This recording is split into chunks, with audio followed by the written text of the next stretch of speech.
नमस्कार दोस्तों, आपका फिर से हार्दिक स्वागत है हमारे यूट्यूब चैनल पर। आज हम करेंगे कक्षा 8वीं की वर्कशीट संख्या 31 है, जो 28 जनवरी 2021 को आपके पास आ गई थी। इसका मेन टॉपिक है बीजीय व्यंजक एवं सर्वसमीकाएँ। थोड़ा बीजीय व्यंजक और सर्वसमीकाओं को पढ़ लेते हैं। एक बार देखिए क्या दिया हुआ है कि हम जानते हैं कि अंकगणित से हमारी संख्या संबंधी समस्याओं को हल करने में बहुत मदद मिलती है, परंतु जब अंकगणित में बहुत कठिन समस्याओं का हल संख्याओं से नहीं हो पाता तो उसके लिए X Y Z A B C की सहायता ली जाती है। गणित की इस शाखा को बीजगणित कहते हैं। आओ समझें। यानी बीजगणित किसी में कहेंगे जब हमारे पास इंग्लिश के अल्फ़ाबेट भी हम यूज करने लगे, या हिंदी के वर्ड आप बोल सकते हो, वैसे भी यूज होते थे पहले। अगर आप बिल्कुल हिंदी मीडियम में जाओगे तो वहाँ पे वैसे भी होते थे पहले। अब की बार X Y Z A B C ले ली है। अब देखिए थोड़ा आपको समझ में आ जाएगा, अच्छे से पढ़ लेते हैं इसको एक बार। इन त्रिभुजों को देखिए और अगला प्रतिरूप बनाइए।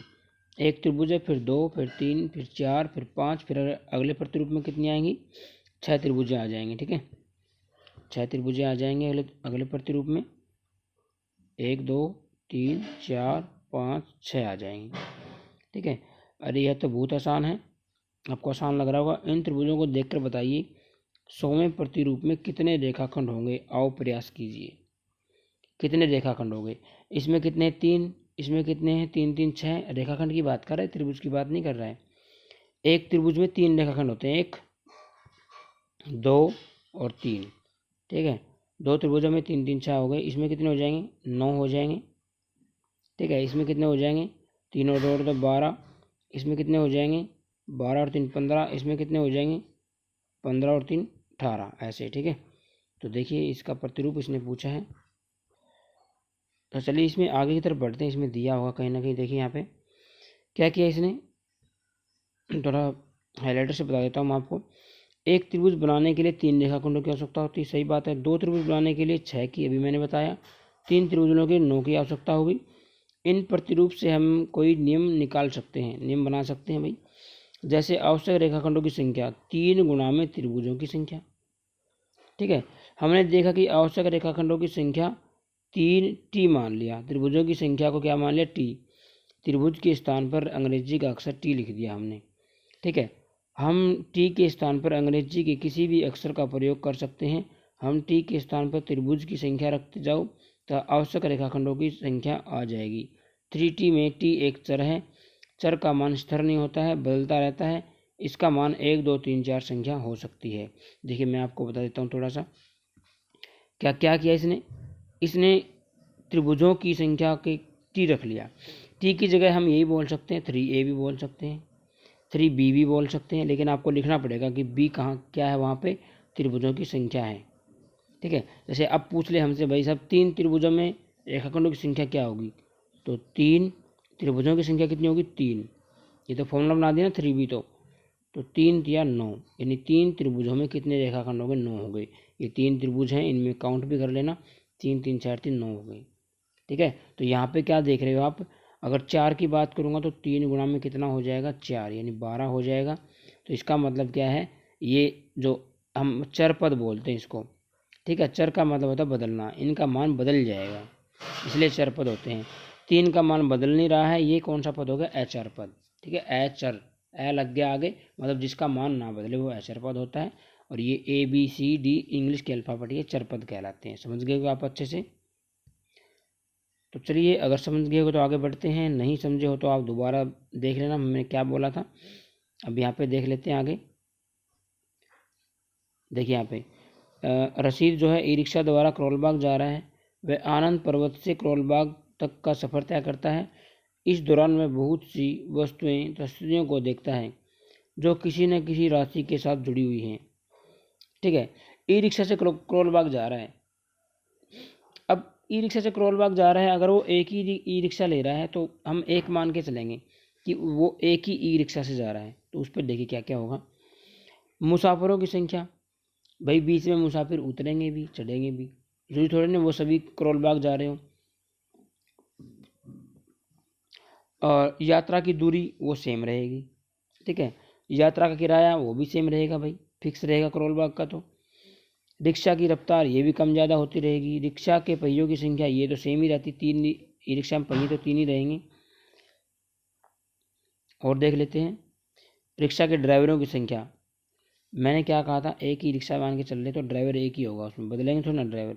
सीटों की संख्या भी सेम रहेगी, अगर उसमें 4 सीटें हैं तो 4 ही रहेंगी, ठीक है। तो इसमें ये बोला जो बदल रहा है ना वो तो चर है, जो नहीं बदल रहा है वो अचर है। अब देखिए आगे इसमें क्या देख लेते हैं।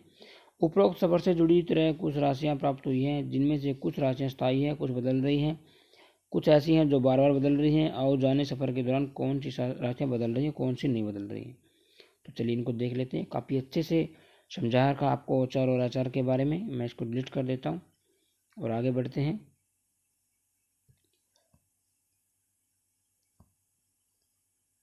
तो देखिए इसमें आगे देख लेते हैं क्या दिया हुआ है। ये घर से करने के लिए आ गया आपके पास। मैं मार्कर निकाल लेता हूँ। यहाँ पे देखिए क्या बोला, क्या मुसाफिरों की संख्या बदल रही है। क्या लिखोगे आप, मुसाफिर तो बीच में कोई उतर गया फिर कोई चढ़ गया तो क्या हो रही, बदल रही है। तो क्या लिखोगे यहाँ पे, हाँ, ठीक है। मैं हाँ को वाई से दर्शा देता हूँ, यस, ठीक है।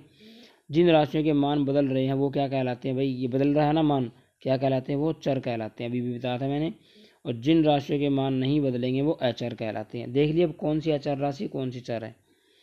क्या यात्रा की कुल दूरी बदल रही है, नहीं, एन से दर्शा रहा हूँ मैं इसको।